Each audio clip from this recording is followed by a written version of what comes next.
सदगुरु सुखराम जी महाराज ने धन्य हो। सदगुरु युक्ति राम जी महाराज ने धन्य हो।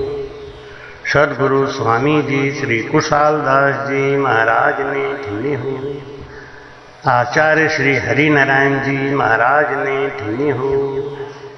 संत श्री ज्ञानेश्वरी भाई जी महाराज ने धन्य हो। गुरुदेव आपके धिन दिन हो, महाराज आपके धिन दिन हो। भक्ति भक्त भगवंत गुरु चतुर नाम बपुए, जिनके पद वंदन किया नाशत विघन अने। महाराज कहते हैं कि भगवान का दर्शन मिले या ना मिले, लेकिन अगर उनके भक्त का दर्शन मिलता है तो भगवान का दर्शन मिलने का रास्ता साफ हो जाता है। क्योंकि भगवान का मिलना सरल जरूर है, लेकिन ऐसे भक्तों का मिलना बड़ा कठिन है जो भगवान से मिला देते हैं। बड़भागी वो जीव होता है जिनको ऐसे संत महापुरुष का दर्शन मिलता है। परमात्मा बहुत ही सुलभ हो जाएंगे अगर संत आपके ऊपर मेहरबान हो जाएंगे। आज यहाँ पे हम राका और बांका की कथा लेकर आए हैं। बड़ी भ्रांतियां हैं, कहानियों में बड़ा लोग फेर बदल करके कथा को सुनाते हैं। आज उन सब भ्रम निवारण कथाओं का करते हुए हम आपको बिल्कुल सत्य और निष्पक्ष कथा दे रहे हैं। राका और बांका।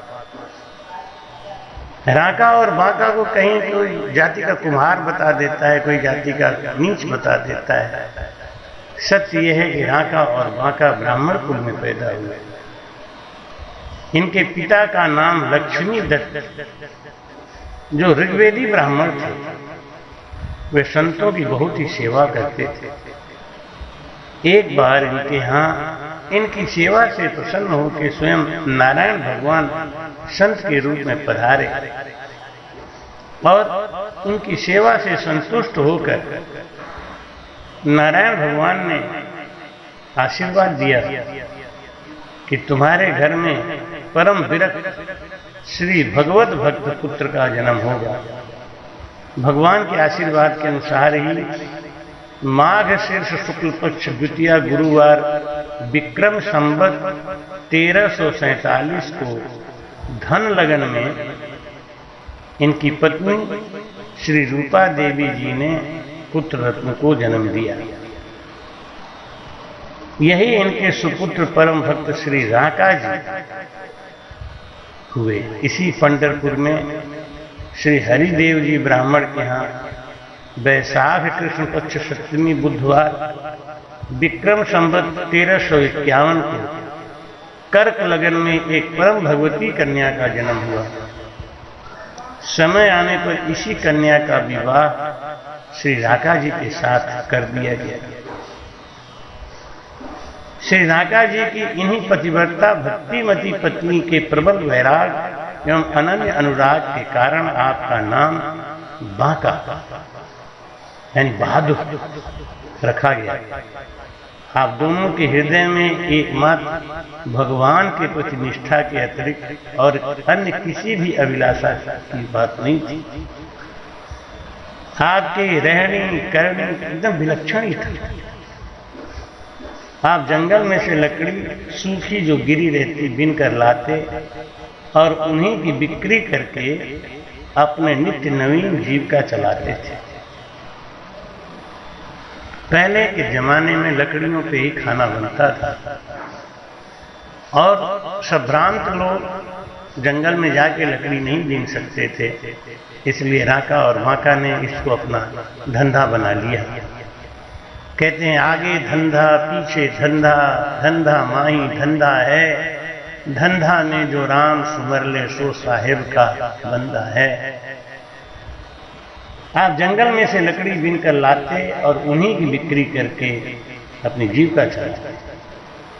हृदय में भगवान के स्वरूप का ध्यान करते, क्यों श्रीमद् ध्यान भगवत ध्यान ही आप दोनों का सर्वस्व। आप दोनों एकांत में बैठ के श्वास और उश्वास में भजन करते थे। कंठ स्थान, हृदय स्थान, नाभि स्थान, मध्य स्थान, कंठ स्थान, हृदय स्थान, मध्य स्थान, नाभि स्थान, ब्रह्म स्थान, गणेश स्थान से होता हुआ आप दोनों का भजन तृप्ति के पार चला गया। अपने में ही हर समय अलमस्त रहने वाले राका और बांका, आपके घर पर एक बार नामदेव जी महाराज आए थे और उन्होंने आपकी ऐसी दशा देखी तो नामदेव जी ने साक्षात कृष्ण भगवान से विनती की कि आप राका और बांका की निर्धनता दूर कर दीजिए। भगवान ने कहा, मैंने इन्हें बहुत उपायों से सुख देना चाहा, परंतु ये लेते ही नहीं है। देव तो लेवे नहीं मेरा जन माया, जो सुख जानिया पीव का जाने और न पाया। भगवान कृष्ण ने कहा, यदि तुम्हें विश्वास नहीं हो तो मेरे संग चलो, मैं इनकी निष्कामता तुम्हें दिखलाऊं। भगवान ने मार्ग में एक स्वर्ण से भरी हुई थैली डाल दी और श्री कृष्ण जी एवं नामदेव जी जंगल में छिप गए। उसी समय श्री राका जी और बांका जी पति पत्नी दोनों ही उसी मार्ग से आए। आगे आगे पति श्री राका जी थे और पीछे पीछे इनकी पत्नी श्री बांका जी थे। एकाएक श्री राका जी ने मार्ग में पड़ी हुई संपत्ति, मुहरे से भरी हुई थैली देखी। उसे देखकर इन्होंने पराया धन समझा और हाथ से स्पर्श भी नहीं किया, पर विचार किया कि मेरी पत्नी स्त्री जाति की है, वैसे है तो निष्काम, फिर भी कभी कभी दृष्टि पथ में आने पर लौकिक वस्तुओं में मन ललचायमान हो ही जाता है। अतः महाराज कहते हैं, जय जय टोटो उपजे सोई सोई तजिए धाम, नफो बिना सुखराम के वो चीज किसकाम। स्त्री जाति के होने के नाते और स्वर्ण वगैरह में ममता होने के कारण सोचा कहीं ऐसा ना हो मेरी पत्नी का मन चलायमान हो, इसलिए उन स्थितियों से बचा के ही रखना चाहिए। राका जी ने अति शीघ्रतापूर्वक उस थैली की मिट्टी से ढक दिया। बांका जी ने अपने पति से पूछा कि जी आपने यहाँ पृथ्वी पर अभी झुककर क्या किया। राका जी ने अपनी पत्नी को सत्य बात बता ही दी। तब से बांका जी ने कहा कि अभी आपके मन में धन की महत्वाकांक्षा का बोध बना ही हुआ है, आपने तो मिट्टी पर मिट्टी डाली है। यह सुनकर श्री राका जी बोले कि सभी जन मुझको राका और तुझको बांका कहते हैं, इसलिए उनका कहना भी सत्य ही है, क्योंकि मैं राका अर्थात रंग ही हूं और तू बांका नहीं श्रेष्ठ। मुझे आज भी धन कीमती लगता है और तुझे आज भी धन मिट्टी लगती है, इसीलिए तू बांका है। भगवान कृष्ण ने नामदेव से कहा, देखा कि राका और बांका धन को क्या समझते हैं। भगवान श्री कृष्ण ने एक और बात कही कि नामदेव जी, यदि तुम्हारे मन में विशेष परिताप है कि राका बांका की सहायता करनी ही चाहिए, तो चलो इनके लिए इसी जंगल से लकड़ियां इकट्ठी करें। फिर तो आपने उसके हाथ भी नहीं,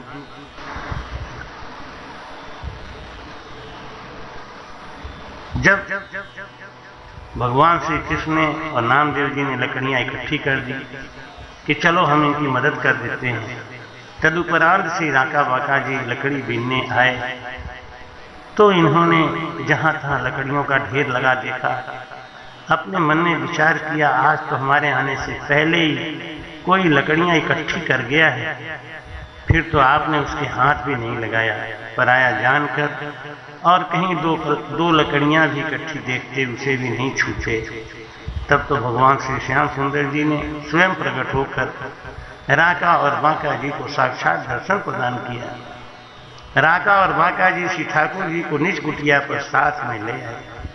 भगवान के संग में श्री नामदेव जी को देखकर श्री राका बांका जी ने झुझलाकर कहा, अरे मुंडफोरा, प्रभु जी को इस प्रकार से बन बन क्यों भटकाता फिर रहा है। श्री भगवान जी ने राका बाका जी से निस्वेच्छानुसार कुछ वर मांगने को कहा। तब श्री राका बाका जी ने हाथ जोड़कर प्रार्थना किया कि हे परमात्मा, हमें आपकी कृपा दृष्टि की याचना के अतिरिक्त अन्य कोई भी अभिलाषा नहीं। तब से नामदेव जी ने हाथ जोड़कर भी राका बाका जी से अनुनय विनय पूर्वक कहा, अच्छा तो तुम्हें कुछ भी नहीं चाहिए तो श्री प्रभु जी का आपके प्रति परम स्नेह अपनापन को दृष्टिपात करते हुए तुम भगवान श्री कृष्ण जी का एक प्रसादी वस्त्र ही निज तन पर धारण कर लो। यद्यपि इतने मात्र से ही श्री राका बाका जी को ऐसा लगा कि मेरे सिर पर भारी भार हो गया। राका और बाका की भक्ति का क्या तारीफ करें। किसी का रजभर भी एहसान या बोझ नहीं लेना चाहते थे। खुद करके, खुद पेट भर के और भोजन करके भजन में लगना चाहते थे। राका और बाका जी ने भक्त श्री नामदेव जी के विनय के अनुसार श्री कृष्ण जी की कुछ न कुछ अवश्य देने की रुचि के अनुसार राका बाका जी ने श्री कृष्ण जी का महाप्रसादी वस्त्र मात्र स्वीकार कर लिया। इस प्रकार से राका बाका जी जगत से निर्लेप जीवन बिताते हुए इस धरा पर 101 वर्ष तक रहे। श्री राका जी वैशाख शुक्ल पक्ष पूर्णिमा विक्रम संवत 1452 को निज पत्नी श्री बाका जी के साथ परलोक गमन किया। धन्य है ऐसे श्री महापुरुषों को जो गृहस्थ में रहकर निर्लेप रहते हैं और राम भजन करके परमात्मा की प्राप्ति कर लेते हैं। महाराज जी कहते हैं, गृह में रहे साच नर बोले, भजन रात दिन हुई रे, आत्म छीन संता को माने तासम और न कोई। राका और बाका ब्राह्मण कुल में पैदा हुए, लेकिन उन्होंने ब्राह्मण कुल का कोई काम नहीं किया, यानी पंडिताई नहीं करी, कुंडली नहीं देखी, कथा वार्ता नहीं किया, लोगों को भ्रम के भक्ति से बाहर निकाल के भजन के भक्ति से जोड़ने का प्रयास किया।